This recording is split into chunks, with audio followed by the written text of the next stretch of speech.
할렐루야. 우리 오늘 신앙 고백 되심으로 오늘 하루 데일리 큐티 시작하도록 하겠습니다. 전능하사 천지를 만드신 하나님 아버지를 내가 믿사오며 그 외아들 우리 주 예수 그리스도를 믿사오니 이는 성령으로 잉태하사 동정녀 마리아에게 나시고 본디오 빌라도에게 고난을 받으사 십자가에 못 박혀 죽으시고 장사한 지 사흘 만에 죽은 자 가운데서 다시 살아나시며 하늘에 오르사 전능하신 하나님 우편에 앉아 계시다가 저리로서 산자와 죽은 자를 심판하러 오시리라. 성령을 믿사오며 거룩한 공예와 성도가 서로 교통하는 것과 죄를 사하여 주시는 것과 몸이 다시 사는 것과 영원히 사는 것을 믿사옵나이다. 아멘.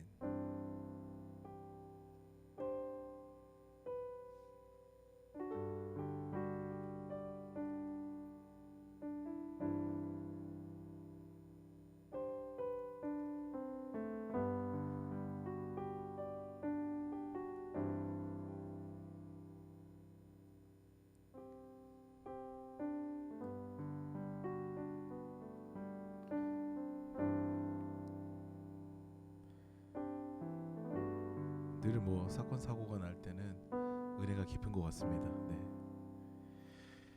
모르시는 찬양일지도 모르겠는데요. 오늘 말씀의 주제와 연관이 있는 것 같아서 제가 이 찬양을 선곡을 했습니다. 주 말씀 향하여라는 찬양입니다. 하늘에 나는 새도라고 시작하는 찬양인데요. 네. 이 찬양 같이 부르면서 이제 아마 곧 온전하게 될 것 같습니다. 네. 이 찬양 같이 들으시면서 오늘 데일리 큐티 시작하도록 하겠습니다.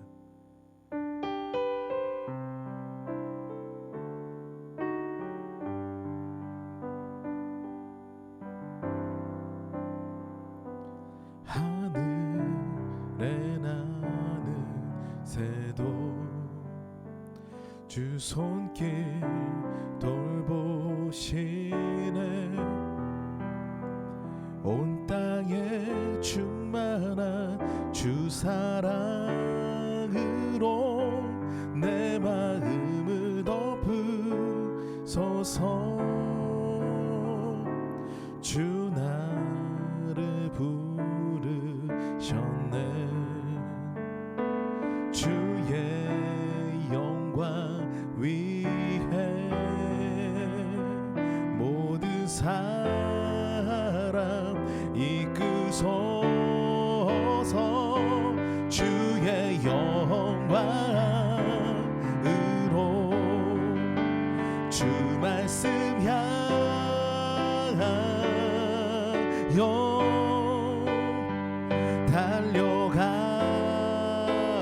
달려가리라 힘도 아닌 능도 아닌 오직 성령으로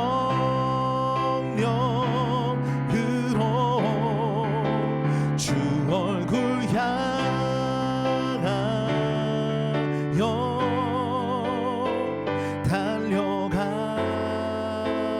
달려가리라 오 주의 영광 안에 살게 하소서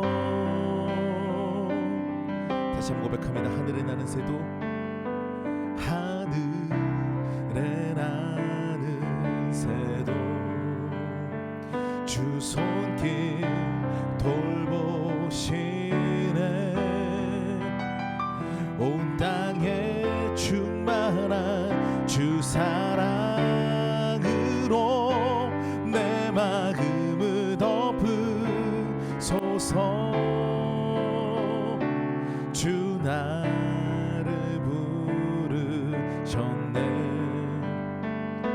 주의 영광 위해 모든 사람 이끄소서 주의 영광으로 주 말씀 향하여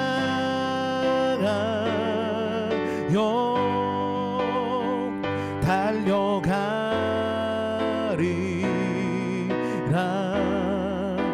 힘도 아닌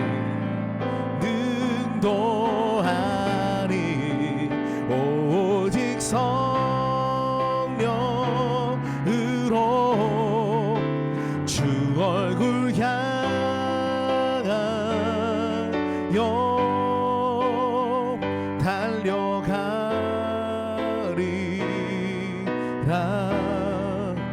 오 주의 영광 안에 살게 하소서.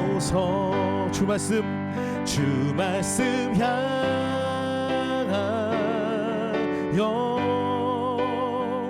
달려가리라.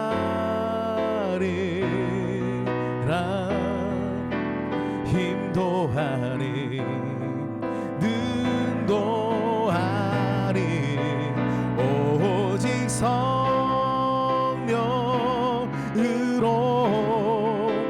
주 얼굴 향하여 달려가리라.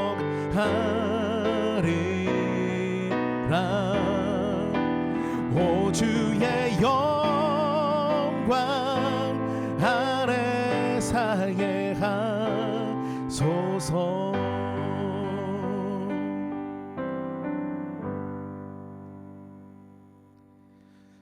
사랑과 은혜가 많으신 하나님 아버지 감사합니다. 하나님께서 오늘도 사랑하여 주셔서 오늘 주님 앞에 나와서 우리가 이렇게 데일리 큐티 아침 묵상으로 주님을 만나게 하시니 감사드립니다. 항상 하늘의 기름진 것, 땅의 기름진 것, 하늘의 귀한 것으로 채워주시는 그 주님을 우리가 바라며 또 그 주님의 은혜에 감사하며 우리가 하루를 여는 우리가 될 수 있도록 도와주시옵소서. 모든 영광 주님께 솔로 받아주시 믿사오며 우리 구주 예수 그리스도 이름으로 기도드리옵나이다. 아멘.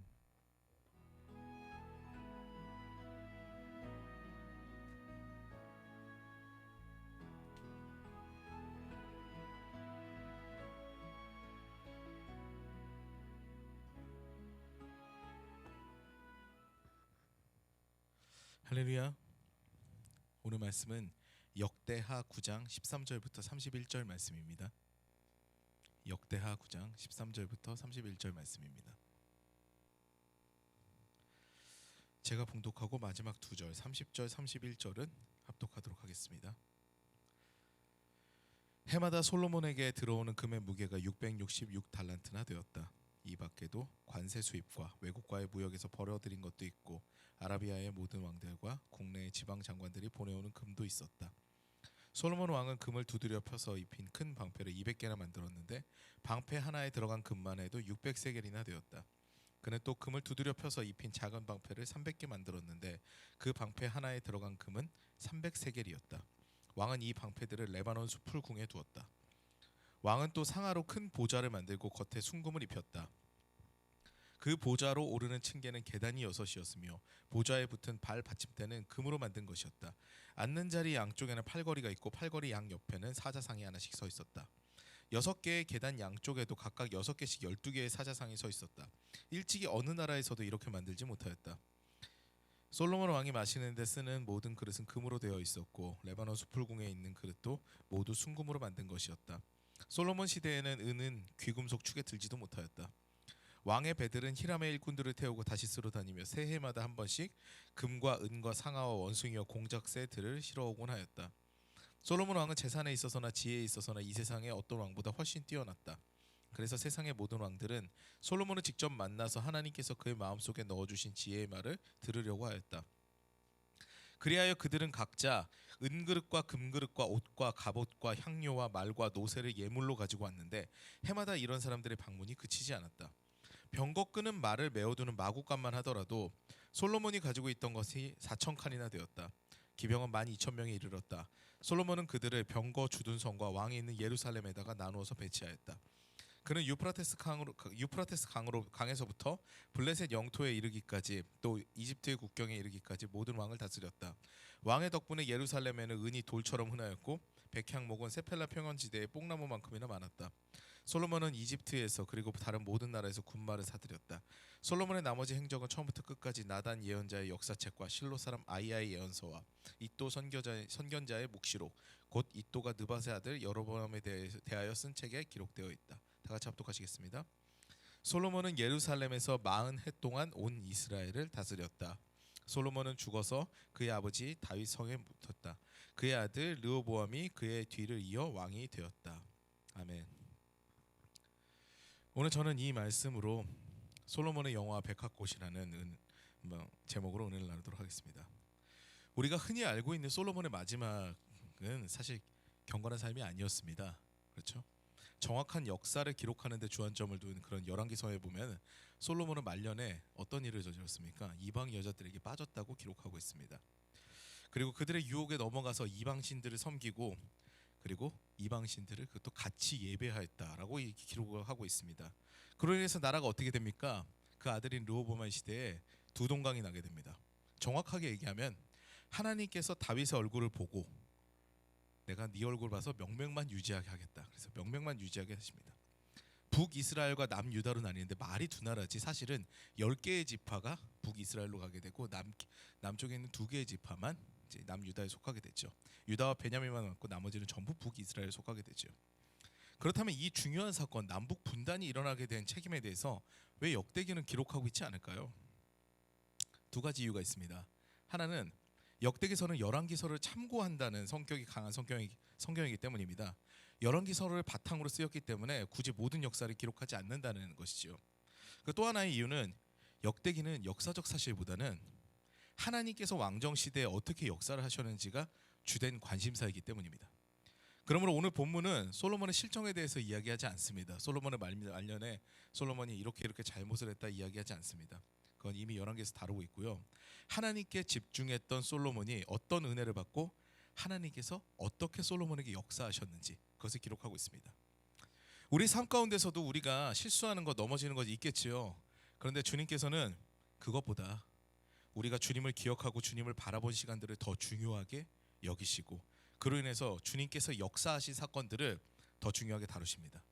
이에 열왕기서가 있는데도 역대기를 쓰신 것과 같이 다시 한 번 더 기록하신 것과 같이 우리에게 그렇게 말씀하시죠. 그러므로 우리 역시 우리가 죄악 가운데 넘어지고 깨어지는 것에 너무 묶여있기보다는 하나님의 은혜를 깨닫고 자유하며 신앙생활을 이어가야 할 것입니다.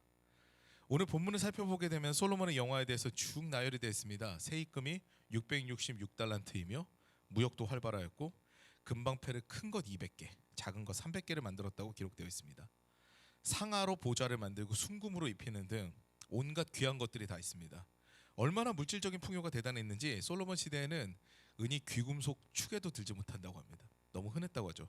돌멩이가 굴러다니는 것처럼 은이 굴러다녔다고 합니다. 금이 워낙 많아서죠. 게다가 솔로몬 왕의 지혜는 그 당시 천하의 모든 왕들보다 더 커서 그 지혜를 들으면서 그의 얼굴을 보기 위해서 각기 예물을 가지고 왔다고 합니다. 솔로몬 왕의 지혜는 참 놀라운 것입니다. 전승에 의하면은 정말 인생에 있어서 가장 위로가 되는 구절을 만들었으면 좋겠다라는 요구에 의해서 솔로몬이 왕자였을 때 이런 구절을 새겼다고 하죠. 반지에. 이것 또한 지나가리라. 이게 솔로몬이 했던 말이라고 하죠. 그 어구를 만든 사람이 솔로몬이라고 하니까 그의 인생에 대한 표현이 얼마나 대단한지 짐작할 수조차 없습니다. 하나님께 충성한 솔로몬은 이 모든 것을 다 누립니다. 1000번이 넘는 번제를 아까워하지 않고 귀찮아하지 않았으며 하나님의 성전을 짓는 데 모든 것을 투자한 하나님의 사람 솔로몬에게 하나님은 아무것도 아끼지 않습니다. 오늘 말씀 보십시오. 물질 주셨습니다. 또 사람이 모이게 하십니다. 그것도 지혜로 존귀하게 하십니다. 강한 군대를 주십니다. 게다가 장수합니다. 무려 40년 동안이나 평안하게 이스라엘을 다스립니다. 정말 복된 삶이죠. 그런데 우리는 기억해야 됩니다. 여기서 반전이 있습니다. 그가 말년에 기록한 책이 무엇일까요? 전도서입니다. 솔로몬은 총 3개의 성경을 저술을 하게 되죠. 물론 시편 72편처럼 솔로몬이 지은 시편도 있기는 합니다. 그런데 우리는 기억하고 있기를 보통 솔로몬은 3개를 저술했다. 3개의 성경을 저술했다. 이렇게 기억하고 있습니다. 첫 번째가 청년의 시절에 썼던 아가서, 그리고 두 번째 중년에 썼을 거로 기억되는 잠언, 그리고 마지막에 말년에 저술한 전도서입니다. 이 3권의 특징이 다 다른데요. 청년 시기에는 굉장히 그 불타는 사랑에 대해서 저술을 합니다. 삶의 정열과 열정, 그리고 하나님의 우리를 향한 사랑이 묘사되어 있는 아가서는 인생의 활력이 숨겨져 있는 아름다운 성경이죠. 그 다음 저술된 잠언은 그것보다 조금 나아갔습니다. 그 젊음에 대한 정열에 대한 이런 얘기보다는 인생의 지혜에 대해서 담고 있습니다. 이렇게 살아야 된다. 이렇게 살아야 행복하다. 이것을 하지 말아야 된다라는 것들이 기록된 게 잠언이죠. 그러므로 너희들은 이것을 마음에 새기라라는 메시지들이 들어있는 것이 솔로몬의 잠언입니다. 가장 유명하죠. 그런데 마지막으로 말년에 저술한 전도서는 이와 다릅니다. 젊음의 활력도 없고 거기에 대해서 뭐 인생의 굉장히 필요한 그런 잠언들도 없습니다. 무엇이 기록되어 있습니까? 모든 것이 헛되다는 이야기를 합니다. 고민하는 모든 것도 헛되고 인생은 참 무상하다 하는 것이죠. 전도서의 주제는 마지막에 등장하는데 인생의 고민들로 인생을 허비하지 말고 하나님을 전심으로 섬기고 그와 동행하면서 하나님께서 주신 삶을 귀하게 여기고 하나님께서 주신 만물을 누리며 행복한 삶을 살아라라는 것이 전도서의 주제입니다. 결국 모든 것을 누리고 행복한 것처럼 보였던, 그리고 가장 지혜로운 왕 솔로몬이 말년에 깨달은 것은 고민 가운데 삶의 불행을 선택하는 것이 아니라 그 고민을 내려놓고 하나님께서 허락하신 모든 순간순간을 누리면서 살라는 것입니다. 이것을 주의 깊게 살펴보면은 결국 솔로몬 왕의 영화 역시 우리의 목표점이 될 수 없다는 것입니다. 오늘은 솔로몬의 영화에 대해서 우리가 쭉 말씀을 봤는데요, 그게 목표점이 되는 것이 아니라는 것이죠. 오직 주님과 함께 신앙의 동역자들과 함께 주님께서 주신 이 세계 가운데서 행복하게 사는 것이 우리의 삶의 목표점이 되어야 된다는 것입니다. 누가복음 12장 27절 말씀에 보면은 수고도 하지 않고 길쌈도 하지 않는 그런 백합꽃을 보면 온갖 영화로운 것으로 치장한 그런 솔로몬도 이 백합꽃과 같이 차려입지 못했다라는 말씀이 기록되어 있습니다. 우리가 아무리 노력해도, 그리고 인생의 귀한 것들을 취해도 하나님께서 계획하신 것보다는 화려하지 않고 놀랍지 않다는 것입니다. 결국 우리가 가장 행복할 수 있는 것은 주님과 동행하는 삶입니다. 후에 이방 여인들에게 마음을 빼앗긴 솔로몬 역시 나라가 찢어지게 되고 그가 만든 금방패는 히스기야한테 사내립한테 다 뺏깁니다. 그래서 노방패를 거기다 두게 되죠. 성전 역시 파괴됩니다. 인간의 영화는 한순간입니다. 사랑하는 여러분, 솔로몬이 하나님과 동행했을 때 가장 영화로운 순간을 가졌고 행복한 삶을 누렸습니다. 그런데 그 영화로움 역시 누가 주셨습니까? 하나님께서 주셨습니다. 하나님과 함께 했을 때 이루어지는 것이거든요. 그러니까 하나님을 우리가 빼놓고 난 다음에는 그 영화도 우리의 의미가 있는 것이 아니라는 것이죠. 우리 인생에서 가장 영화로운 시간이 언제인지요? 주님과 동행하는 지금이신 줄 믿으시기 바랍니다. 그 믿음으로 오늘 새벽도 행복한 시간, 기쁨 가득한 시간 되시기를 주님의 이름으로 축원합니다. 기도하시겠습니다. 사랑과 은혜가 많으신 하나님 아버지, 감사합니다. 하나님, 길가에 핀 백합꽃 하나도 솔로몬의 영화보다 더 영화롭게 하나님께서 가꾸십니다. 그 우리를 너무나 사랑하신다고 말씀하신 그 주님의 그 사랑이 솔로몬의 영화보다도 훨씬 귀하게 우리를 여기신다는 것을 우리가 기억하게 도와주시옵고, 그 고백으로 날마다 살아가는 우리가 될 수 있도록 도와주시옵소서. 모든 영광 주님께 솔로 받아주시 믿사오며 우리 구주 예수 그리스도 이름으로 기도드리옵나이다. 아멘. 주기도문 하시겠습니다. 하늘에 계신 우리 아버지여, 이름이 거룩히 여김을 받으시오며 나라의 임하옵시며 뜻이 하늘에서 이룬 것 같이 땅에서도 이루어지이다. 오늘날 우리에게 일용할 양식을 주옵시고 우리가 우리에게 죄 지은 자를 사하여 준 것 같이 우리의 죄를 사하여 주옵시고 우리를 시험에 들게 하지 마옵시고 다만 악에서 구하옵소서. 대개 나라와 권세와 영광이 아버지께 영원히 있사옵나이다. 아멘.